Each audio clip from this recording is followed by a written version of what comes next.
এক তো হোসেন রাদিয়াল্লাহু তাআলা আনহুকে অন্যায়ভাবে হত্যা করেছে মুহররমের এই আশুরার দিন, যেই দিনটা হচ্ছে সবথেকে মর্যাদাপূর্ণ দিন।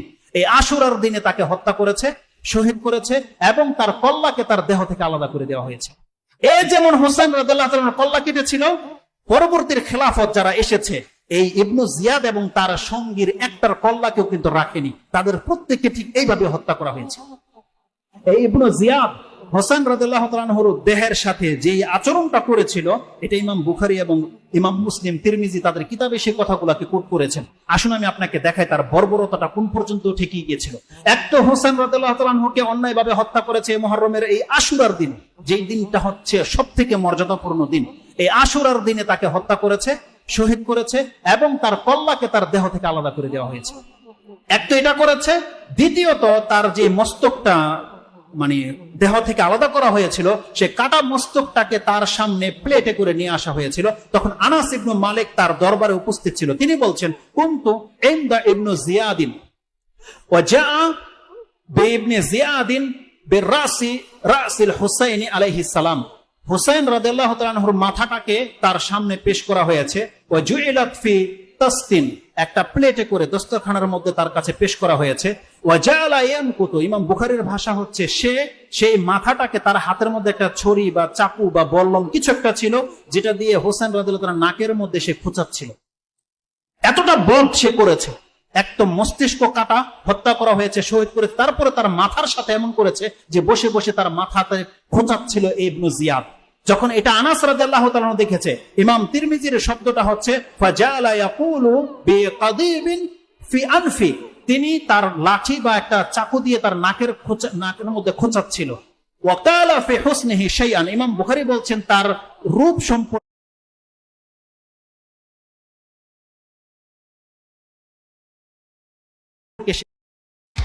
কটূক্তি করেছিল।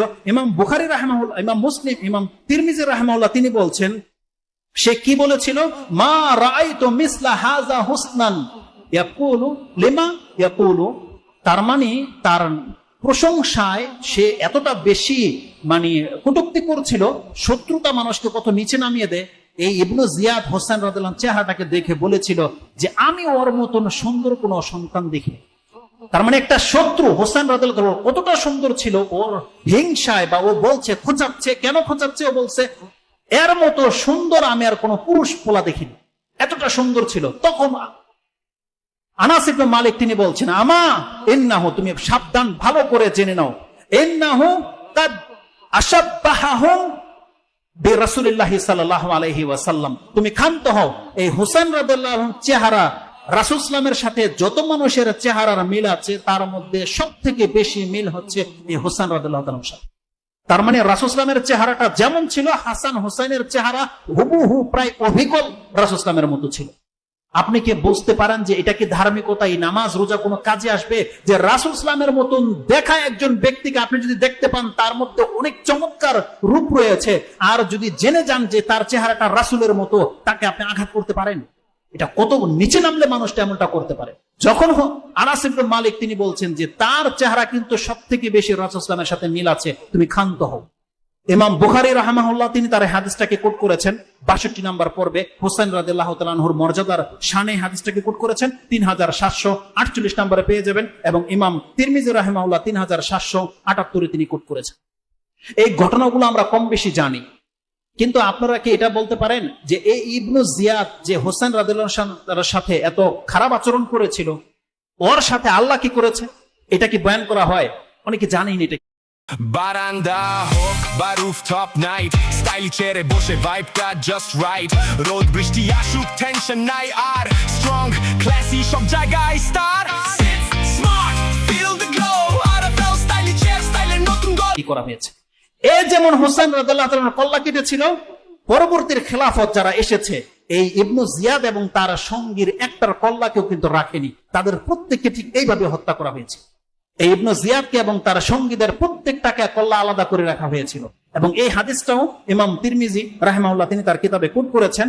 ওমর ইবনু উমাইর তিনি বলছেন, কালা লাম্মা জিআ বিরাসি ইবনু জিয়াদিন, তার নামটা ছিল কিন্তু ওবাইদুল্লাহ ইবনু জিয়াদ, কিন্তু আমি ওবাইদুল্লাহ একবার উচ্চারণ করিনি, আলী রাদিয়াল্লাহু তাআলা আনহুকে যারা হত্যা করেছিল তার নাম ছিল আব্দুর রহমান ইবনু মুলজিম, কিন্তু আমরা কোনোদিন ওকে আব্দুর রহমান বলি না, আমরা বলি ইবনু মুলজিম, মুলজিমের সন্তান। ওদের নাম তো রাখা হয়েছিল, কিন্তু ওরা এই যোগ্যতাই হতে পারে না যে ওকে উবাইদুল্লাহ বলা যেতে পারে। এই জন্য আমরা যখন বলবো ওকে বলবো ইবনু জিয়াদ। এই ইবনু জিয়াদ এবং তার সঙ্গীদেরকে যখন হত্যা করা হয়েছিল, তার মাথাগুলোকে এক জায়গায় কুফার এক মসজিদের মধ্যে জমা করা হয়েছিল। সে তাবেই বলছে,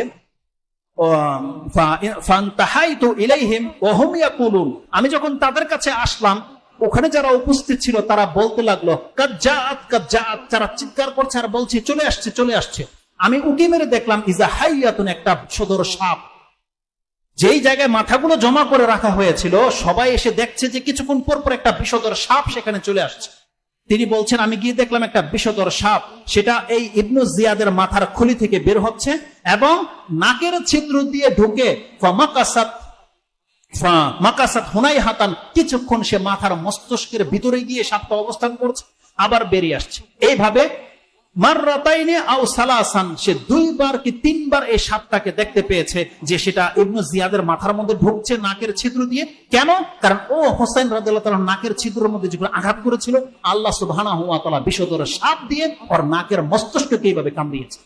এই হাদিসটাকে কোট করেছেন ইমাম তিরমিজি রাহিমাহুল্লাহ, হাদিস হচ্ছে 3780। যদি দুর্বল বর্ণনা হতো আমরা কোনোদিন আপনাদের কাছে কোট করতাম না। তা অতএব জেনে নেন, আল্লাহর ওলিদের সাথে, আল্লাহর বান্দাদের সাথে যদি এরকম বদ কেউ করে, আল্লাহ দুনিয়াতেও তাদের শাস্তি নিয়ে দেখিয়ে দেয়। এটা আমাদের ঈমানকে বাড়িয়ে দেবে ইনশাআল্লাহুল আজিজ। অতএব আপনি ভাববেন না যে সেই অপকর্মের প্রতিশোধ আল্লাহ নেয়নি। এক তো আল্লাহ দুনিয়াতেও নিয়েছে ইনশাআল্লাহুল আজিজ, পরকালে তো বাকিটা রয়ে গেছে। আল্লাহ যেন তাদেরকে একদম কঠিন শাস্তি দেয়, যেমনটা আল্লাহ সুবহানাহু ওয়া তাআলার ওয়াদা ছিল। আল্লাহ সুবহানাহু ওয়া তাআলা যেন এদের আচরণ থেকে, এদের নাসল থেকে, এদের আকীদা থেকে যেন মুসলিম জাতিকে মুক্ত করে রাখেন। আমাদের সন্তানদেরকে যেন এই শিয়া, খারেজি, রাফিজি হওয়া থেকে যেন আল্লাহ সুবহানাহু ওয়া তাআলা আমাদেরকে মুক্ত করে রাখেন।